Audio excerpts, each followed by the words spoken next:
There is a traitor among us. Traore's voice filled the security meeting room of the palace with a calm but dangerous tone. About 30 high-ranking officers and advisors looked at each other. And this person is in this room right now. Tension gripped the room like electricity.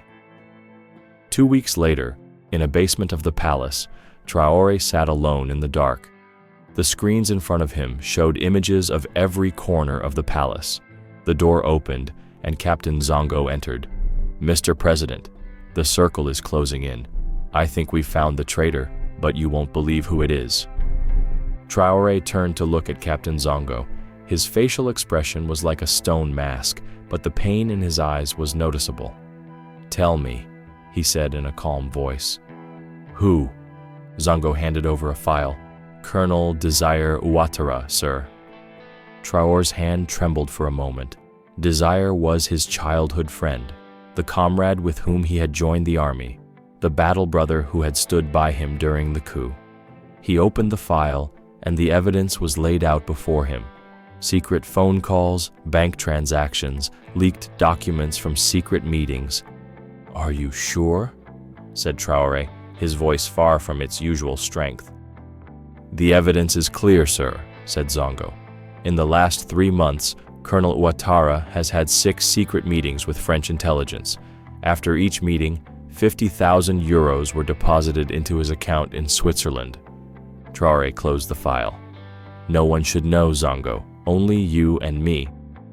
"But sir, we should arrest him immediately.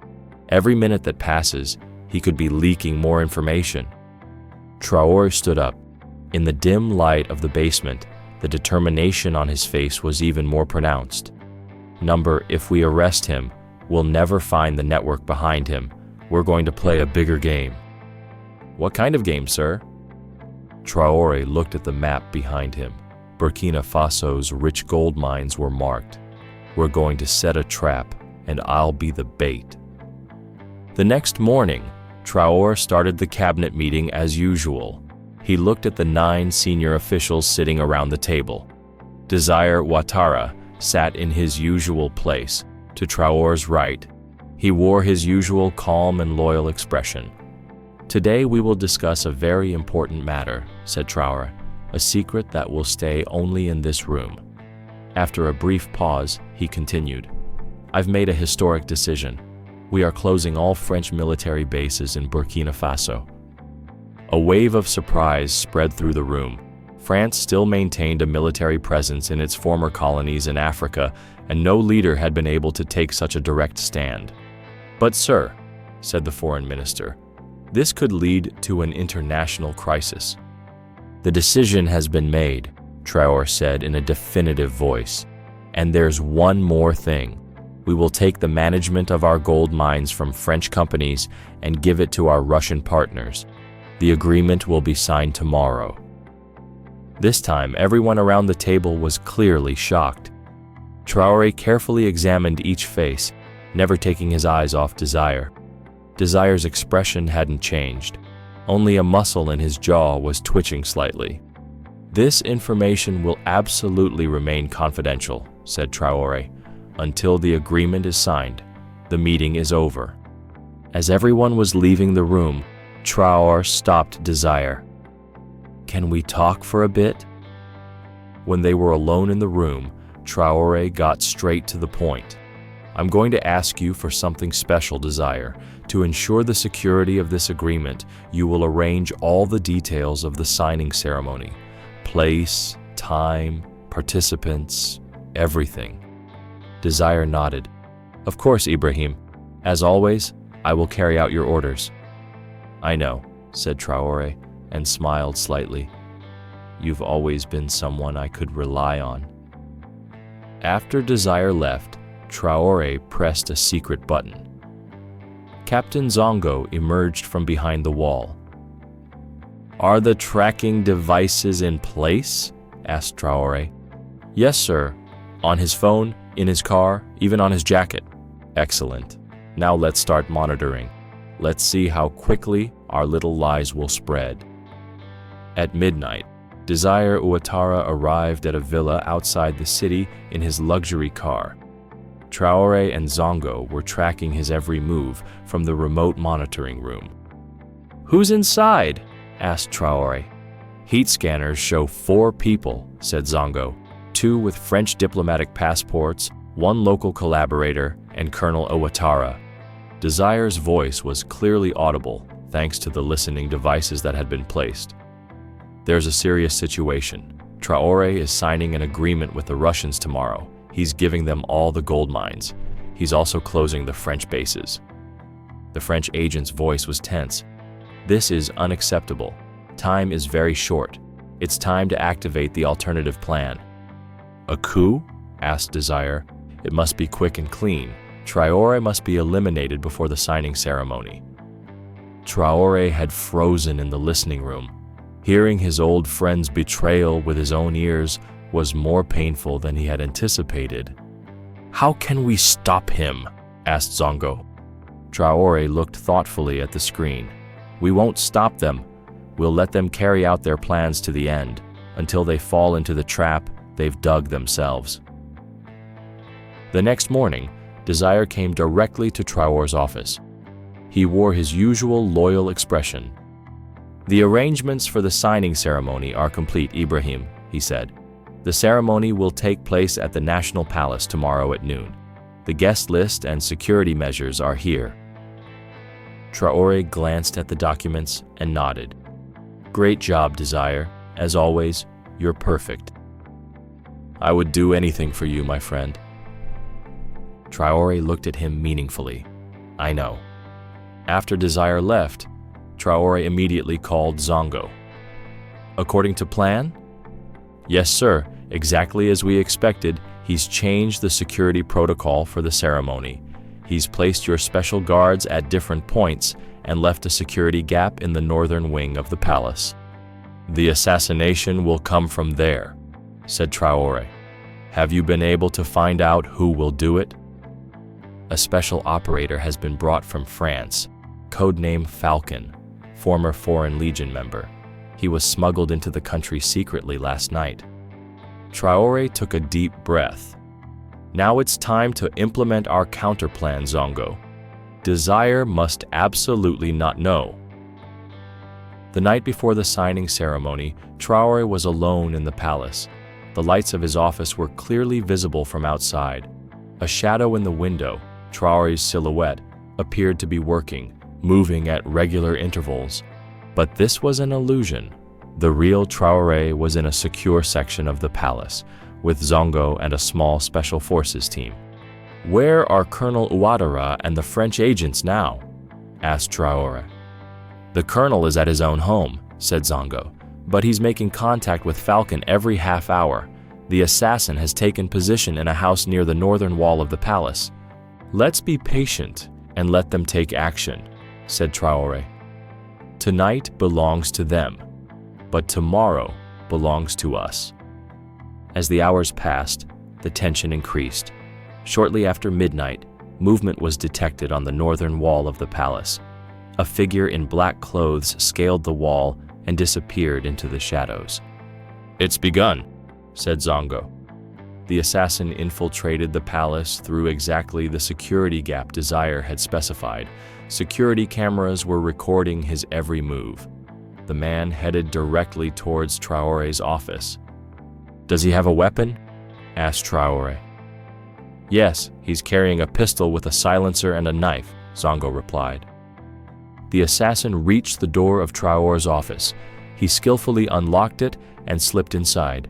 Inside, he advanced toward Traore's silhouette, which appeared to be working at the desk, and he fired 3 shots without hesitation. The silhouette collapsed to the floor. The assassin quickly advanced, drew his knife to finish the job, but when he approached, he froze. What was lying on the floor was not a person, but a skillfully placed mannequin. At that moment, the lights came on. The assassin found himself surrounded by 10 armed soldiers. There was no escape. "Good evening," said Traore, calmly entering the room. "It seems you tried to kill the wrong person." At dawn, Traore was in the palace's secret interrogation room. Before him stood the bound assassin. "Who sent you?" asked Traore. The assassin smiled. "Nobody sent me. I'm just an ordinary thief. I entered the wrong place." "You're not good at lying," said Traore, "but it doesn't matter. I'm not here to talk to you, but to him." Traore pointed to a dark corner of the room. When the lights came on, Colonel Desire Ouattara was revealed, also bound. His face showed an expression of shock and fear. "Good morning, Desire," said Traore. "Or should I say, good morning, traitor." "Ibrahim, you misunderstand," Desire stammered. "Misunderstand?" Traore pressed a button, and the recording of last night's villa meeting began to play. Desire's own voice clearly described the coup plan and the intention to kill Traore. Desire's face turned ashen. I was forced. They threatened my family." "Don't lie," roared Traore, losing his composure for the first time. "We've seen your bank accounts. You've been taking bribes for 3 months. In return, you sold your country, your people, and our friendship." Desire bowed his head. He had nothing left to say. "Why, Desire?" asked Traore, his voice calmer now. "We fought together. We went hungry together. We shed blood together. Why?" Desire answered through tears. "Because you've changed, Ibrahim. You don't listen to us anymore. You make decisions on your own. You're leading this country to disaster."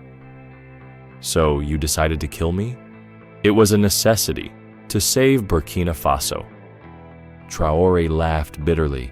"You decided to sell Burkina Faso to the French to save it. How patriotic you are, Desire."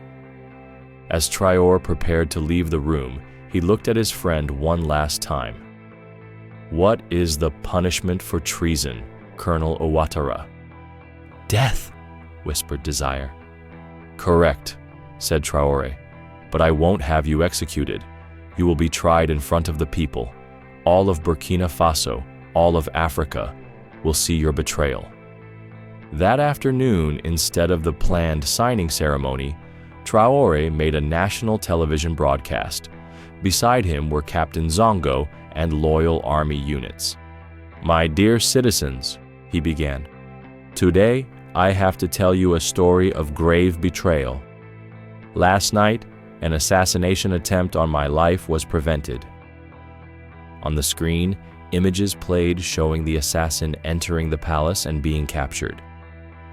This assassination was part of a French-backed coup attempt, and unfortunately, at the head of this attempt was my closest friend, Colonel Desire Ouattara. Images of Desire's confession were shown. The people watched in shock. This betrayal teaches us an important lesson. Independence is not easily won, and it is even harder to protect. Colonial powers will try every method to control Africa's riches. There was a determined light in Traore's eyes. "But I address the whole world from here.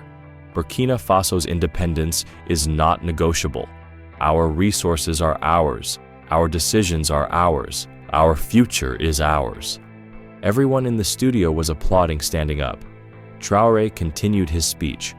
"From tomorrow, all French military bases in our country will be closed. The operating rights of our gold mines will be reviewed, and we will be vigilant against secret operations conducted by any foreign power." As Traore concluded his speech, his voice was full of emotion. "People like Desire Ouattara are Africa's tragedy, leaders who sell their own people for their own interests. But this era is now closing. A new Africa is being born, and no power can stop it." That night, Traore stood alone on the balcony of his palace. The lights of Ouagadougou city stretched below him. Captain Zongo came to his side. "Colonel Ouattara has been transferred to prison, sir. The People's Court will begin tomorrow." Traore nodded. "Today was a difficult day, Zongo. Discovering a friend's betrayal, it's not easy." "In your place, sir, I would start questioning myself. If my closest friend can betray me, who can I trust? Traore looked at the dark African sky. The stars were incredibly bright. You know, Zongo, leadership is a lonely journey, but I am not alone. Behind me stands the people of Burkina Faso, and this power is greater than any friend's betrayal. Zongo bowed his head respectfully. The country is grateful to you, sir. If this conspiracy had not been uncovered, everything comes to light, Zongo. Sooner or later, justice may be delayed, but it never disappears. Traore's eyes focused on the new moon rising on the horizon. And now, it's time to turn a new page, a new beginning for Burkina Faso, for Africa. Zongo asked curiously. What about France, sir? They will retaliate. Traore smiled determinedly. Let them. We are ready. We have nothing to fear anymore, because we've seen the worst, betrayal within our own home. After this, we can face anything that comes our way. As he left the balcony, Traore had only one thought in his mind. True independence was won, not by defeating external enemies, but by overcoming the fears within us and the pain of betrayal. Tonight, he had taken one step closer to that victory. The next morning, Burkina Faso and the entire world watched images of Desire Ouattara in the People's Court. The former colonel, now stripped of his uniform and ranks, admitted his guilt. I, Desire Ouattara, admit that I betrayed my country. I collaborated with foreign powers and betrayed my own country, my own people. The people gathered in the courtroom shouted in anger, but then something unexpected happened. Ibrahim Traore entered and called for silence. This man's crime is great, he told the people, but his mistake should be a lesson to all of us. To protect our independence, we must fight not only external enemies, but also the weaknesses within us. Traore approached his former friend. Desire Ouattara, you betrayed Burkina Faso, but I do not forgive you. This will be the decision of our people. With a signal, a live vote was initiated. The entire country was invited to vote to determine Desire's fate. This was a first in African history, a people directly taking their destiny and justice into their own hands. Towards evening, the result of the vote was announced. Desire Ouattara was sentenced to life imprisonment and forfeiture of all property instead of the death penalty. Traore said, as he announced the result, "Our people have spoken. They chose justice over vengeance, mercy over anger. This is the spirit of the new Burkina Faso. We are breaking the chains of the past and moving forward to the future." A week after the incident, Traore was in a village in the north of the country for the opening of a new school. The villagers welcomed him like a hero. An old man approached him. "Mr. President, if it weren't for you, our country would have been plunged into darkness again. We are grateful to you." Traore humbly bowed his head. "I only did my duty. The real hero is the people of Burkina Faso who work for independence every day." As he cut the opening ribbon, a new decision was maturing in Traore's mind. Defense against external threats and internal traitors was not enough. To secure the country's future, education and economic independence were essential. From today, he announced to the people, 30% of all our gold mine revenues will be allocated directly to education, 30% to health, and 40% to infrastructure projects. Now, our wealth will enrich not just a few people, but all our people. As the crowd applauded enthusiastically, in the distance, at the entrance to the village, a little girl was offering Traore a bouquet of flowers. "These flowers are like the future of our country," said the little girl. "They need to be carefully nurtured." Traore smiled and stroked the child's cheek, "And I promise I will protect this future at any cost." As the sun set over the red soil of Burkina Faso, Ibrahim Traore looked to the horizon, with the determination of a leader who had remained standing despite betrayal. The challenges were not over, but now he could see his path more clearly. This was not just a personal victory, but the awakening of an entire nation.